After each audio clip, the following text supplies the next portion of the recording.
चाहूँगी कि whistling woods के जो स्टूडेंट्स हैं अब तक, उनमें जो इंडस्ट्री ने जो उनको एक्सेप्ट किया है, जो उन्होंने उनको प्यार दिया है, उसके लिए मैं बहुत बहुत ग्रेटफुल हूँ। और जब भी हमको इंडस्ट्री वाले मिलते हैं जो हमारे स्टूडेंट्स के साथ काम करते हैं, वो हमेशा हमको ये कहते हैं कि आपके बच्चे हमेशा अलग होते हैं। टैलेंटेड तो बहुत लोग होते हैं, बट हमारे बच्चों में जो प्रोफेशनल एटीट्यूड है, जो हम्बलनेस है, वो व्हिस्लिंग वुड्स में एक कैरेक्टरिस्टिक बन गया है। और मैं समझती हूँ कि ऐसे जो लेजेंड्स हैं, गोविंद जी जैसे, धर्म जी जैसे, जो इनके 3 साल में इनको आके बहुत अच्छे अच्छे एडवाइस दिए हैं, उनको ये बताया गया है कि हमारी भी जर्नी बहुत डिफ़िकल्ट थी, तो जब तुम जाओगे तो कोई एटीट्यूड मत दिखाना, हम्बल रहना। तो उस वजह से हमारे स्टूडेंट्स हमेशा अलग होते हैं, इसीलिए वो इतना अच्छा कर भी रहे हैं।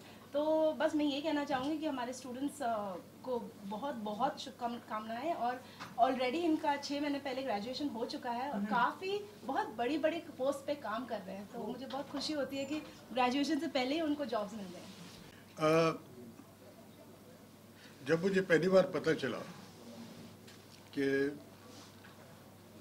सुभाष जी एक फिल्म इंस्टीट्यूट बनाने वाले हैं, तो मैं थोड़ा सा यूँ कहिए चाहिए कि सवाल उठा मेरे दिमाग, किस तरह का इंस्टीट्यूट बनाएंगे ये, क्योंकि he was known as the mainstream cinema director जी।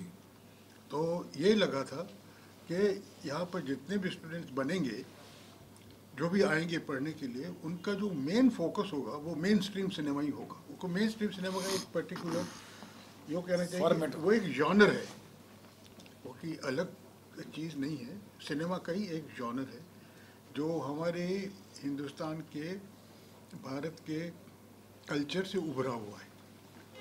बल्कि यूँ कहना चाहिए कि हमारे लोकतंत्र नहीं, लोक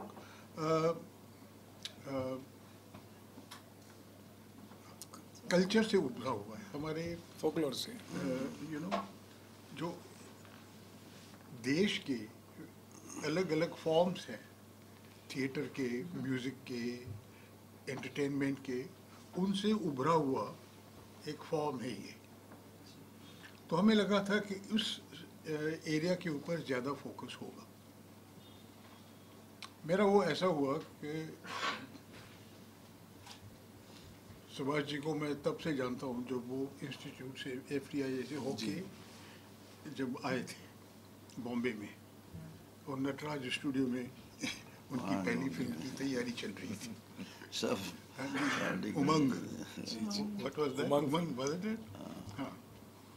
तो आई वाज वेरी क्यूरियस कि क्या होगा इसमें, but I also used to know what was happening.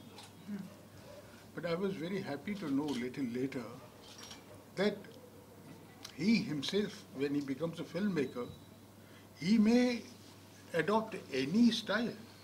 As a filmmaker, there is no any kind of limitation कि आपको ऐसा ही करना चाहिए, वैसा ही करना चाहिए. You can be free, you can take up any style of filmmaking. And institute में, अगर आप इंस्टीट्यूट बना रहे हैं तो ये बहुत ज़रूरी होता है कि आप कुछ भी करो, स्टूडेंट को पूरी फ्रीडम होनी चाहिए कि जो कुछ वो करना चाहे कर सकते हैं। कोई भी जॉनर सोचो, कोई भी स्टाइल सोचो, कोई भी कहानी सोचो, कोई भी कहने का अंदाज सोचो, वो फ्री होना चाहिए। Institute can not have particular specific style. जैसे काम शुरू हुआ और मैं इनके इंस्टीट्यूट में गया भी, एक बार नहीं 2-3 बार गया हुआ हूँ, तो आई फेल्ट कि मैंने जो पहले सोचा था कि इसका बहुत लिमिटेड दायरा रहेगा मेन स्ट्रीम का, वो नहीं रहा।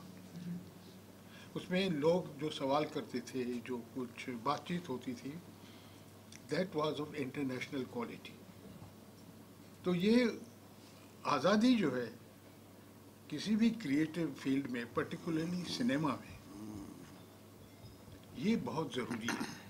And that's what I think Whistling Woods gives to the students, the freedom of choice, freedom of imagination, freedom of thought, and freedom of making any kind of film that you want to make. इसी जब भी आदमी जिस दिन पैदा होता है वो वैसे ही उसके लिए बड़ा हो जाता है। चाहे वो 23 जनवरी हो या 12 अगस्त, तो क्या फ़र्क पड़ता है। लेकिन ये ज़रूर है कि वो जब दिन आता है तो फिर आप थोड़ा सा अपना वैल्यूएशन करते हैं, असेसमेंट करते हैं कि ज़िंदगी में क्या खोया, क्या पाया, क्या कमाया, क्या करना चाहिए। तो एक रेट्रोस्पेक्टिव में आप जाते हैं, तो वो एक जन्म दिवस से फिर लोग आपसे, जो आपके मोहब्बत करने वाले लोग हैं, वो आपको विश करते हैं। आप फिर से एक दोबारा से एक बच्चे से बन जाते हैं। तो कोई बेटी हो तो वो केक काटती है, तो कोई दोस्त हो तो वो आके साथ डांस करता है। तो एक फेस्टिविटी हो जाती है हर आदमी के लिए। आपका बर्थडे कौन सा है? आप देखिए, 7 को मैं फ़ोन करूँगा आपको, कैसा लग रहा है आपको। सबका बर्थडे जो होता है एक अपने में सेलिब्रेशन होता है, and this is a beautiful moment for every human being. So, but I am very fortunate and very thankful to the management of the Whistling Wood कि they have kept the convocation. ये पैदा हुए तो whistling would बना। तो इन्होंने रखा है उनका। तो उम्मीद करता हूँ कि ये जो प्रतिभा इन्होंने कमाई है, जो इन्होंने गौरव कमाया है, वो आगे भी बढ़े। मेरी स्टूडेंट लाइफ लंबी नहीं थी, सेकेंड ईयर तक गया मैं। पर आज तक स्टूडेंट हैं आप तो? वैसे तो स्टूडेंट हूँ ऑलवेज, लेकिन वो कॉलेज जाने वाले तो मतलब कहीं ना कहीं कॉन्वोकेशन आपने नहीं अटेंड किया था? ये पहली दफ़ा किए। मुझे बहुत डिग्रीज मिल रही थी कनाडा से, इंग्लैंड से, आपको डॉक्टर की ये डिग्री। मैं सिर्फ गाउन पहनना नहीं चाहता था, टोपी, तो मैं ना कर देता था। आज ने कहा नहीं, आज तो टोपी मत पहनना, ये पहन लेना। मैं कहा नहीं पहनूंगा, दोनों ही पहनूंगा। ये प्यार करता है तो I can say first time I attending any convocation. Thank you है, मगर लोगों को हमेशा इंतजार रहता है। मैं भी मुझे भी अंदर से बड़ी उत्सुकता है कि बनाएं कुछ ना कुछ के बगैर। एक्टिंग के बगैर तो कुछ नशा ही नहीं, ज़िंदगी का नशा ही है।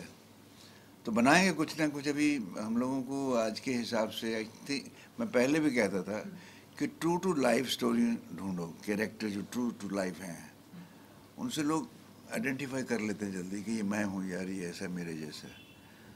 तो हम तो एक्टर, हम विजुलाइज कर लेते हैं कि वैसे करूँगा तो मैं ऐसे कर लूँगा। मगर आज के टेक्नीशियंस तो बहुत कमाल हो गए, सब कुछ सोचेंगे। ये हमें हमेशा तकलीफ़ रहेगी स्क्रीन प्ले स्क्रिप्ट की, वो मिलना बहुत ज़रूरी है। अगर आपको सही रास्ता मिल गया, आप ठाठ से चलेंगे। अब आपको रास्ता ही ठीक नहीं मिला तो क्या करेंगे, आप कुछ नहीं कर सकते। तो हमें we are searching for good stories and let's see. अगर मैंने एड्रेस सुना होगा तो मैंने आज बच्चों को यही कहा कि failures and crisis is the stepping stone for your success. उसको हार मत समझिए, उसको समझिए कि आपका टेस्ट हो रहा है, चैलेंज मिलेंगे। जितने चैलेंज मिलेंगे उसको एंजॉय कीजिए, उस क्राइसिस को हंस के उसको आगे उसको सॉल्व करने की कोशिश कीजिए। क्योंकि वो ज़माना गया कि जब क्राइसिस में आदमी अकेला कमरे में बैठ जाता था, रोने लग जाता था, परिवार भी रोने लग जाता था, वो ख़त्म हो जाता था।